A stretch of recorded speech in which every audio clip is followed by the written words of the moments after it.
India में online food delivery app पर सबसे ज़्यादा ऑर्डर होने वाला आइटम है बिरयानी। वही बिरयानी जिसे हम आप बहुत शौक से खाते हैं। लेकिन क्या बिरयानी भी किसी की जान ले सकती है? आप सोच रहे होंगे कि भला बिरयानी से किसी की जान कैसे जा सकती है? लेकिन आज की कहानी आपकी सोच को बदल कर रख देगी। तो आखिर आज की कहानी और बिरयानी का क्या लेना देना है, चलिए जानते हैं सब कुछ डिटेल से इस वीडियो में। वैसे यह कहानी बिरयानी से कहीं ज्यादा एक रिश्ते में धोखे और विश्वासघात की कहानी है। ऐसा धोखा जिसे शादी के 20 साल बाद अंजाम दिया गया, वह भी इतनी बेरहमी से कि सुनकर आपका भी कलेजा फट जाएगा। तो वीडियो में अंत तक जरूर बने रहें। लेकिन आगे बढ़ने से पहले जल्दी से क्राइम की कहानी चैनल को सब्सक्राइब करके बेल आइकन जरूर दबा लें। दोस्तों, वैसे तो इस कहानी की साजिश दुनिया की नज़रों से बचाकर कई महीनों पहले से रची जा रही थी, लेकिन इसकी परत खुलने की शुरुआत 18 से 19 जनवरी 2026 से होती है। सुबह के लगभग 4 बज रहे थे। आंध्र प्रदेश के गुंटूर जिले के तहत आने वाले चिल्लू गांव के ज्यादातर लोग गहरी नींद में सो रहे थे। अचानक सुबह सुबह लोगों को गांव के ही एक घर से महिला के चीखने की आवाज सुनाई देती है। लोग उस घर की तरफ भागते हैं। यह आवाज 35 साल की महिला लक्ष्मी माधुरी की थी। लोग माधुरी से चीखने की वजह पूछते हैं तो वह रोते हुए बताती है कि मेरे पति की अचानक हार्ट अटैक से मौत हो गई है। माधुरी के पति का नाम लोकम शिवा नागराजू था। शिवा नागराजू की उम्र लगभग 46 साल थी। शिवा और माधुरी की शादी 2007 में हुई थी। इन दोनों के 2 बेटे भी थे। शिवा इसी इलाके में प्याज के व्यापारी के तौर पर काम करता था, जबकि माधुरी एक सिनेमा हॉल में टिकट काउंटर पर काम किया करती थी। शिवा नागराजू बहुत ही मिलनसार स्वभाव का तथा पिता लोकल पॉलिटिशियन थे। आसपास के लोगों से उसकी काफी अच्छी दोस्ती थी। इस कारण काफी लोग उसे जानने वाले भी थे। जैसे ही लोग हार्ट अटैक से उसकी मौत की खबर सुनते हैं तो शॉक रह जाते हैं। कई लोग भागते हुए कमरे तक जाते हैं। वहां बेड पर शिवा नागराजू बेसुध पड़ा हुआ दिखाई देता है। लोग उसे उठाने की कोशिश करते हैं, लेकिन कोई फायदा नहीं होता है, क्योंकि वास्तव में उसकी जान जा चुकी थी। जल्द ही शिवा की मौत की खबर रिश्तेदारों को भी दे दी जाती है। शिवा के माता पिता इसी गांव में एक अलग घर में रहते थे। खबर मिलते ही वही लोग भी चले आते हैं। वैसे तो शिवा नागराजू के अचानक किस तरह चले जाने की खबर पर हर किसी के लिए यकीन करना मुश्किल हो रहा था, लेकिन जो सच्चाई थी उसे इनकार भी नहीं किया जा सकता था। इसलिए अब लोग शिवा नागराजू के अंतिम संस्कार की तैयारी में लग जाते हैं। अर्थी सजाई जाने लगती है। साथ ही अंतिम संस्कार से पहले शिवा नागराजू के शव को भी तैयार किया जाने लगता है। जब लोग शव को अंतिम संस्कार के लिए तैयार कर रहे होते हैं, तभी वहां पर कुछ लोगों की नजर एक अजीब सी बात पर पड़ जाती है। दरअसल कुछ लोग नोटिस करते हैं कि शिवा नागराजू के कान से खून बहा है। इतना ही नहीं, शरीर पर अजीब से निशान भी दिखाई देते हैं, जैसे मानो मरने वाले ने संघर्ष किया है। एक तरफ कान पर खून के धब्बे और शरीर पर जबरदस्ती के निशान थे, तो दूसरी तरफ शिवा नागराजू की पत्नी माधुरी का दावा था कि मौत हार्ट अटैक से हुई है। यहीं से लोगों के मन में अलग अलग तरह के ख्याल आने शुरू हो जाते हैं। लोग दबी जबान में कहना शुरू करते हैं कि अगर मौत हार्ट अटैक की वजह से हुई होती तो ना तो कान से खून बह रहा होता और ना ही शरीर पर इस तरह के निशान होते। अब यहाँ से कहानी में ट्विस्ट आने शुरू हो जाते हैं। कुछ सजग लोग अंतिम संस्कार की प्रक्रिया को रोक देते हैं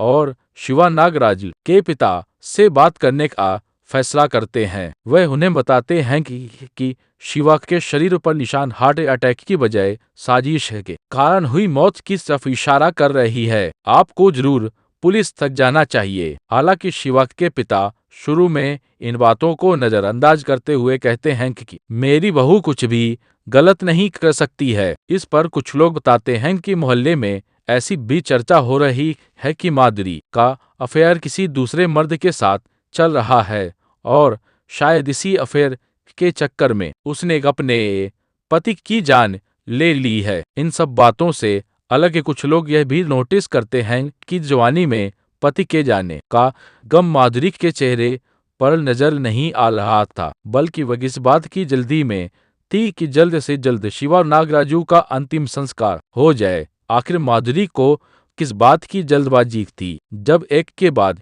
एक कई लोग इन बातों को दोहराते हैं, तो शिवा के कुछ करीबी रिश्तेदार और पिता पुलिस के पास जाने का फैसला करते हैं। जैसे ही इस बात की भनक माधुरी को लगती है, तो उसका व्यवहार और भी अजीब होने लगता है। इस अजीब होते व्यवहार के कारण लोगों का शक माधुरी पर और ज्यादा गहरा होने लगता है और जिम्मेदार लोग जल्द से जल्द पुलिस को इस बात की जानकारी देने का फैसला करते हैं। शिवा नागराजू के पिता की तहरीर पर इस मामले में एक एफआईआर दुग्गीराला पुलिस स्टेशन में दर्ज करवाई जाती है। एफआईआर दर्ज होते ही सब इंस्पेक्टर एस वेंकटरवी इस मामले की जांच अपने हाथों में ले लेते हैं। सबसे पहले शिवा नागराजू के शव को पुलिस अपने कब्जे में लेते हुए पोस्टमार्टम के लिए भेजती है। साथ ही अन्य पहलुओं पर भी जांच शुरू की जाती है। जब तक पोस्टमार्टम की प्रक्रिया शुरू होती है, तब तक पुलिस की एक टीम सस्पेक्ट की लिस्ट बनाने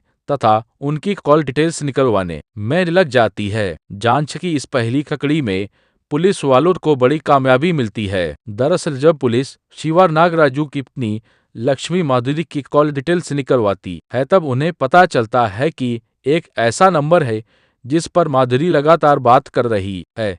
इतना ही नहीं, शिवा नागराजू की मौत वाली रात भी उस नंबर पर कई बार बात हुई थी।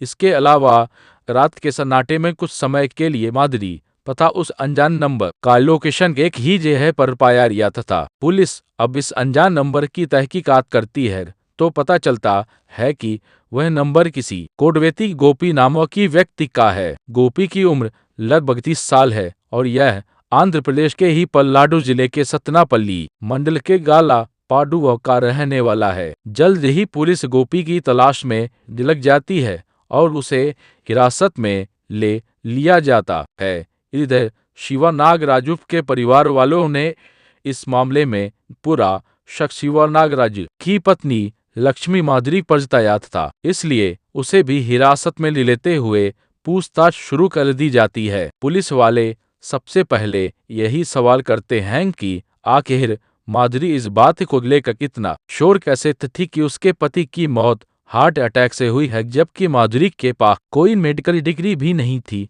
और ना ही उसके पास हार्ट अटैक से जुड़ी कोई दूसरी जानकारी थी।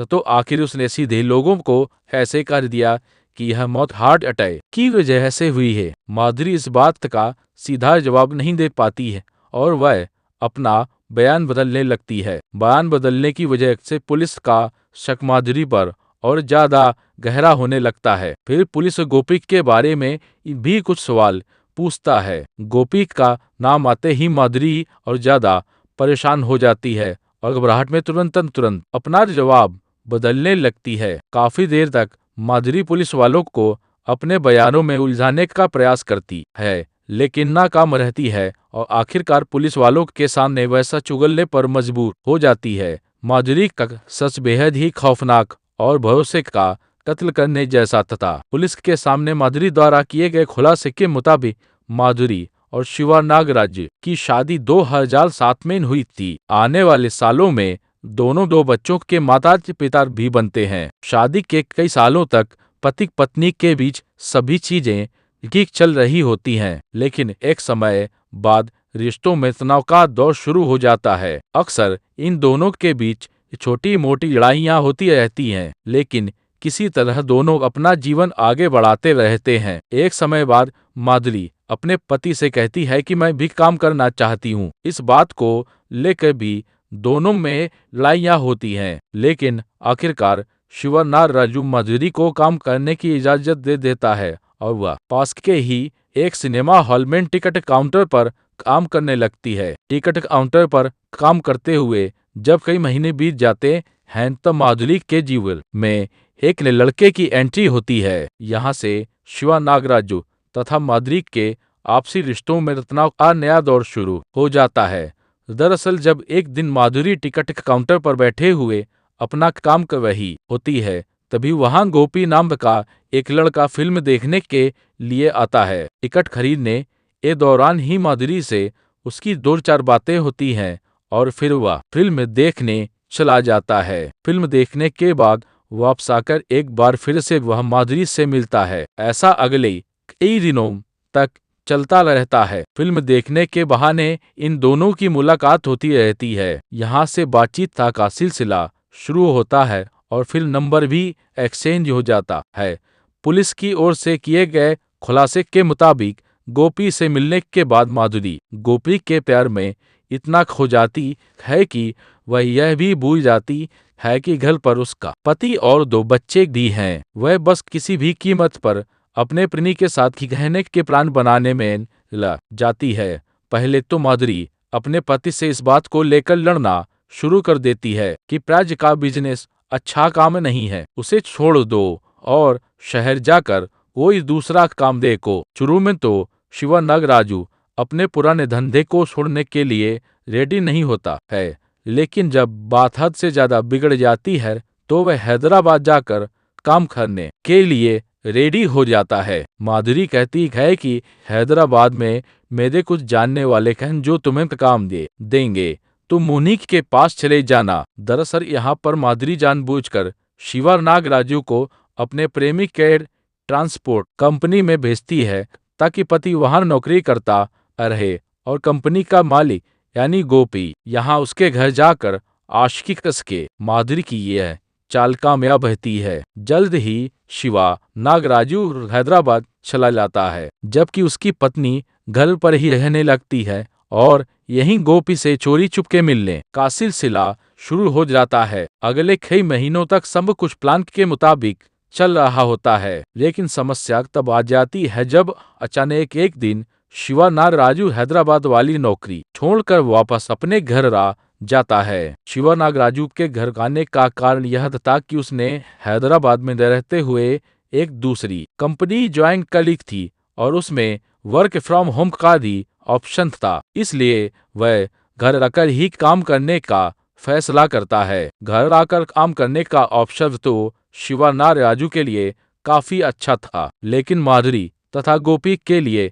यह काफी मुश्किल पैदा करने वाला था। इन दोनों को मिलने में काफी दिक्कतें होने लगती हैं। दोनों के साथ रहने का सपना टूटने लगता है। इतना ही नहीं, माधुरी की हरकतों की वजह से शिवा नागराजू को शक भी होने लगता है कि जरूर माधुरी का किसी दूसरे व्यक्ति से अफेयर चल रहा है। इस बारे में वह माधुरी से बात भी करता है, जिस कारण दोनों में काफी लड़ाइयां भी होती हैं। एक समय बाद शिवा नागराजू और माधुरी के बीच लड़ाइयां बहुत ज्यादा बढ़ जाती हैं। इस लड़ाई की वजह से माधुरी और गोपी का मिलना जुलना भी बंद हो जाता है। बस इसी के बाद माधुरी और गोपी मिलकर तय करते हैं कि वह मिलकर शिवा नागराजू को अपने रास्ते से हटा देंगे ताकि आगे चलकर दोनों शादी कर लें और साथ में रह सकें। यह दोनों इतनी परफेक्ट प्लानिंग बनाने की कोशिश में लग जाते हैं कि कब भी हो जाए और इन दोनों का कहीं नाम भी ना आए। इसी साजिश के तहत जब किसी बात को लेकर शिवा नागराजू और माधुरी की लड़ाई होती है तो माधुरी सीधे पुलिस के पास चली जाती है और शिवा नागराजू के खिलाफ घरेलू हिंसा और मारपीट की एफआईआर दर्ज करवा देती है। हालांकि रिपोर्ट दर्ज होने के बावजूद किसी तरह शिवा जेल जाने से बच जाता है। जब शिवा जेल जाने से भी बच जाता है तो माधुरी और गोपी को लगने लगता है कि अब वह दोनों शिवा के रहते एक नहीं हो पाएंगे, इसलिए शिवा नागराजू को रास्ते से हटाना जरूरी हो गया है। इसी के बाद 18 से 19 जनवरी की दरमियानी रात को शिवा नागराजू को खत्म करने के प्लान को अंजाम देने की तारीख तय होती है। सब कुछ तय होने के बाद साजिश के तहत अचानक माधुरी का व्यवहार अपने पति के लिए काफी हद तक बदल जाता है। अपने दोनों बच्चों को दादा दादी के घर भेज देती है। वह एक आदर्श पत्नी की तरह पति के साथ रहने लगती है। साथ ही अपने हाथों से अच्छा भोजन बनाकर वह शिवा नागराजू को देने लगती है। रोज की तरह 18 से 19 जनवरी की दरमियानी रात को भी माधुरी अपने पति के लिए बड़े ही प्यार से बिरयानी बनाती है। शिवा नागराजू को बिरयानी काफी पसंद थी। इसी बात का कागज उठाते हुए माधुरी बिरयानी तो बनाती है, लेकिन शिवा नागराज को परोसने से पहले उसमें एक दो नहीं बल्कि 20 नींद की गोलियां एक साथ मिला देती है। यह नींद की गोली माधुरी को उसके प्रेमी गोपी के एक झोला छाप डॉक्टर सुरेश से खरीद कर दी थी। इस बात से अनजान कि यह उसके जीवन की आखिरी बिरयानी है। शिवा नागराजू बड़े ही प्यार से बिरयानी खाता है, लेकिन बिरयानी खाते ही वह गहरी नींद में चला जाता है। शिवा नागराजू के सोते ही रात के लगभग 11:30 बजे माधुरी अपने प्रेमी गोपी को फोन करती है और उसे भी अपने घर बुला लेती है। पहले तो इन दोनों को लगा है कि शायद नींद की गोली के ओवरडोज की वजह से शिवा की मौत हो जाएगी, लेकिन ऐसा नहीं होता है। पुलिस के सामने दिए बयान के मुताबिक जब शिवा की मौत बिरयानी खाने के बावजूद भी नहीं होती है, तब गोपी शिवा के सीने पर बैठ जाता है और माधुरी तकिए से गोपी का मुंह पाए रखती है। सीने पर भारी दबाव और नाक मुंह बंद होने की वजह से वो सांस नहीं ले पाता है और थोड़ी देर बाद दम घुटने की वजह से उसकी सांसें थम जाती हैं। जब गोपी को यकीन हो जाता है कि शिवा अब इस दुनिया से जा चुका है, तब वह अपनी प्रियंका को प्लान के मुताबिक ही समझाता है कि सुबह सुबह तुम अचानक लोगों को बताना कि हार्ट अटैक से पतिदेव की मौत हो गई है। इसके बाद गोपी घर से निकल कर चला जाता है। माधुरी गोपी के प्यार में किस तरह अंधी हो गई थी, इसका अंदाजा आप इस बात से लगा सकते हैं कि गोपी के जाने के बाद कथित तौर पर अपने पति के शव के बगल में बैठकर माधुरी अगले कई घंटों तक अपने मोबाइल में अश्लील वीडियो देखती रहती है। जब सुबह के लगभग 4 बज जाते हैं, तब वह अपने रोने धोने का नाटक शुरू करती है। अगले कई घंटों तक सब कुछ प्लान के मुताबिक चलता है, लेकिन कुछ समझदार लोगों की वजह से इन लोगों की पूरी साजिश धरी की धरी रह जाती है। इस खुलासे के बाद पुलिस जल्दी ही माधुरी, उसके प्रेमी गोपी तथा नींद की गोली बेचने वाले प्रैक्टिशनर सुरेश को गिरफ्तार कर लेती है। तीनों को अदालत में पेश करने के बाद जेल भेज दिया जाता है। इधर पोस्टमार्टम रिपोर्ट आने के बाद इन लोगों की साजिश पर भी मोहर लग जाती है। पोस्टमार्टम रिपोर्ट में भी मौत की वजह हार्ट अटैक की बजाय दम घुटने बताया जाता है। इसके अलावा पोस्टमार्टम रिपोर्ट में यह भी आता है कि शिवा की पसली और सीने की कुछ हड्डियां टूटी हुई हैं। यह हड्डियां गोपी के शिवा के सीने पर बैठने की वजह से टूटी थी। कुल मिलाकर बेचारा शिवा नागराजू अपनी ही पत्नी की खौफनाक साजिश की वजह से बेमौत मारा जाता है। फिलहाल इस केस से जुड़े आरोपियों की बात करें तो सभी सवाखों के पीछे हैं। जल्द ही इस मामले में अदालत में सुनवाई भी शुरू होगी और फिर गुनहगारों को सजा भी मिलेगी। वैसे तो सजा अदालत तय करेगी, लेकिन आपके अनुसार शिवा नागराजू के गुनहगारों को क्या सजा मिलनी चाहिए? कमेंट बॉक्स में जरूर बताएं। अगर आपको हमारी मेहनत पसंद आई हो तो इस वीडियो को लाइक करते हुए शेयर भी कर। क्राइम की दुनिया से जुड़ी ऐसी ही कहानियों के लिए हमारे साथ लगातार जुड़े रह। धन्यवाद।